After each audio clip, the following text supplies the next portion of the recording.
আসসালামু আলাইকুম। আমি কুয়ালালামপুর থেকে সিরাজুল ইসলাম বলছি। এখন রাজাক রেসিডেন্সে দাঁড়িয়ে আপনাদের সঙ্গে কথা বলছি।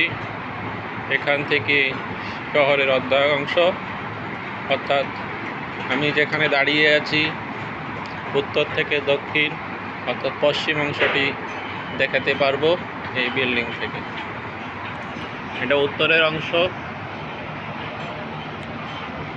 কেএল সিটি, সেন্ট্রাল, কুডু ইত্যাদি এই অংশে অবস্থিত। এই যে টাওয়ার দেখা যায় 118 তলা টাওয়ারটি, এটা রাত্রে আলোকসজ্জায় সজ্জিত হয়ে যায়। এই পাশে আপনারা উঁচু উঁচু বিল্ডিংগুলো দেখতে পাচ্ছেন, এগুলো বেশিরভাগই 50 থেকে 80 তলা। এখানে একটি 100 তলার, দুইটি 100 তলার বিল্ডিং হচ্ছে,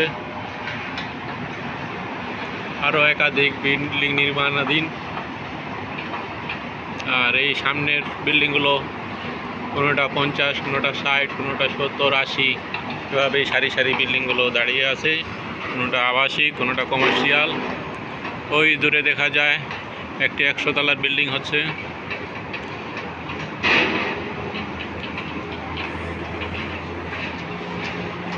এখানে প্রায় যতটুকু দেখা যায় 80, 90, 100 তলার বিল্ডিং প্রায় ডজন খানেক আছে। হাইরাইজ বিল্ডিংয়ের শহর কুয়ালালামপুর, এবং ওয়ানওয়ে রাস্তা দিয়ে যোগাযোগ ব্যবস্থা ঢেলে সাজানো হয়েছে, অর্থাৎ ট্রাফিক সিগন্যালের ব্যবস্থা খুব কম। বুকিত বিন্তান, জালান, এমবি, কিছু কিছু গুরুত্বপূর্ণ জায়গায় লাল বাতির ব্যবহার আছে। অন্য অন্য জায়গায় লাল বাতি বিলুপ্ত করা হয়েছে। লাল বাতি সবুজ বাতির পলিসি, অর্থাৎ একাধিক রাস্তা। এই যে আপনারা দেখতে পাচ্ছেন, এখানে ডান পাশে একটা দ্বিতল রাস্তা, উপর দিয়ে যাচ্ছে, নিচ দিয়ে আসতেছে। পাশেই আবার 6 লেন বিশিষ্ট রাস্তা, 3 লেন দিয়ে আসতেছে, 3 লেন দিয়ে যাচ্ছে। আবার এখান থেকেই আবার দুটি রাস্তা আন্ডারগ্রাউন্ডে চলে যাচ্ছে, আন্ডারপাস, অর্থাৎ আন্ডারপাস থেকে উঠে আসতেছে, আন্ডারপাস দিয়ে চলে যাচ্ছে। এটা একটি বড় আন্ডারপাস, প্রায় 3 কিলোমিটারের মতো, 3 কিলোমিটার বা 4 কিলোমিটার হবে। এখান থেকে শুরু করে প্রায় তুম রাজ্জাক অথবা বুকিত বিন্তানের কাছাকাছি। এটা টল সিস্টেম, এলিভেটেড টল সিস্টেম। এই টলে 5 টাকা হইতে 10 টাকা টল দিতে হয় আন্ডারপাসে। দ্রুত সময় আসা যাওয়া যায়। এটি একটি রাজাক ম্যানশন। এই রাজাক সিটির এরিয়া রাজাক ম্যানশন। এটা একটা বিল্ডিং হচ্ছে বৈশিষ্ট্যপূর্ণ। এখানে সামনের বিল্ডিংটি হলো 12 তলা, এর পাশেগুলো হলো 16 তলা, এর আরও সামনেরটা হলো 20 তলা, এর পরের অংশে আবার হচ্ছে 30 তলা। এটা একটা ডিজাইন করা হয়েছে। আচ্ছা, 30 তলা, 20 তলা, 16 তলা, 12 তলা এইভাবে পুরো বিল্ডিংটাকে সাজানো হয়েছে। এই পাশ থেকে যে পাসার রাজাক ম্যানশন, এই রাজাক এলাকার একটি বাজার, কাঁচা বাজার বলে, যেটা আমাদের হাট বাজার, সেটাকে ওরা পাসার বলে। পাসার রাজাক ম্যানশন, ওই যে দেখা যায় দ্বিতল বিশিষ্ট। বাজারটি এখন পুরোপুরি চালু হয় নাই। আর আশপাশে বাজার ঘরের যে পাশ, চতুর্দিকে আমাদের যে ছোট ছোট দোকান সাজানো হয় আমাদের দেশে, ঠিক ওইভাবেই দোকানগুলো সাজানো হয়েছে এবং সেগুলো চালু হয়ে গেছে। কিন্তু মূল কাঁচা বাজার যেটা সেটা এখনও চালু হয়নি। সামনে একটি বিল্ডিং দেখা যায় টিন শেডের। এটা একটা রিসাইকেলিং বর্জ্য রিসাইক্লিং প্লাস্টিক বিভিন্ন পণ্য সামগ্রী ময়লা থেকে যেগুলো আসে সেগুলোকে রিসাইক্লিং করা হচ্ছে। এটা একটা ইন্ডাস্ট্রি, বজ্র থেকে তারা বিভিন্ন জিনিস উৎপাদন করতেছে।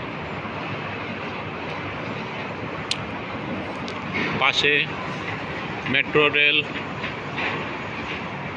এলআরটি, এই এখানে 2টি বা 3টি লাইন আছে।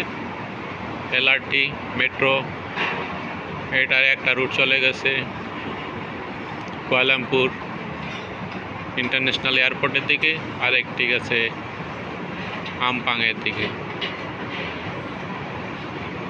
আর অপর পক্ষ যাই কুয়ালালামপুর সেন্ট্রালে সংযুক্ত হয়েছে।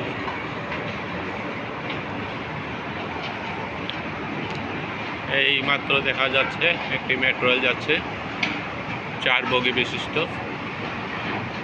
এটা সম্ভবত এয়ারপোর্টে যাবে এবং অপর দিক থেকে আরেকটি আসতেছে। এই যে পাশাপাশি 2 লাইন দিয়ে ক্রস করে চলে যাচ্ছে।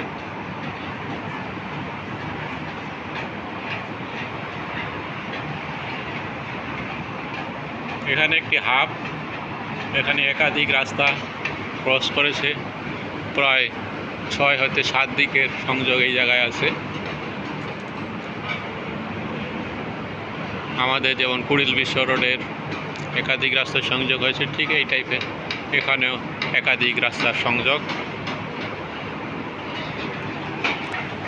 উপরে নিচ 2তলা 3তলা পর্যন্ত এখানে রাস্তা আছে, 2তলা 3তলা 4তলা পর্যন্ত এখানে রাস্তা আছে এবং আন্ডারগ্রাউন্ডেও আছে, আন্ডারপাস আছে, মনোরেল, এলআরটি এবং এমআরটি, এই 3 ধরনেরই সংযোগ আছে। এখানে 2টি স্টেশন, সালাতান, সঙ্গাইবাসী এই জায়গায় অবস্থিত। ওই আরেকটি ট্রেন যাচ্ছে।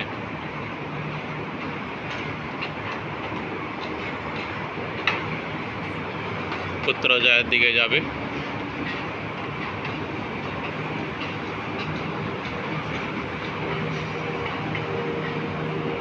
এটা স্লো হচ্ছে, এটা সামনে স্টেশনেই দাঁড়িয়ে যাবে।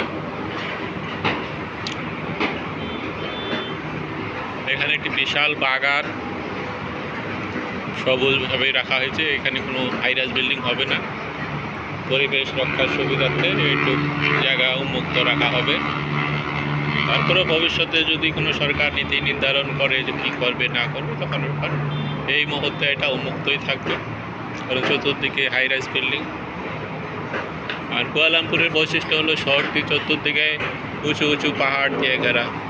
ওই দূরে দেখা যায় পাহাড়গুলো, এটা উত্তরের দিকে পাহাড়, পশ্চিম দিকে পাহাড়, সব দিকেই পাহাড় আছে। কুয়ালালামপুর চতুর্দিকেই পাহাড় ঘেরা। এখানে একটি ছোট নদী বেয়ে গেছে। নদীটি দূর থেকে কম মনে হলো, এর প্রায় 50 হতে 100 ফিট। আর চাইনিজ পদ্ধতিতে নদীর কনস্ট্রাকশন করা হয়েছে, অর্থাৎ সাইডগুলো ঢালাই করে দেওয়া হয়ে গেছে যেন ভাঙতে না পারে, ফিক্সড করা হয়েছে। আর অতিরিক্ত জায়গাগুলো ভরাট করে ব্যবহার করা হয়েছে। মূল ট্রেনটাকে গর্ত করে সেইটাকে ছোট করে নেওয়া হয়েছে নদীকে। Alibaba, Kuala Lumpur, Malaysia.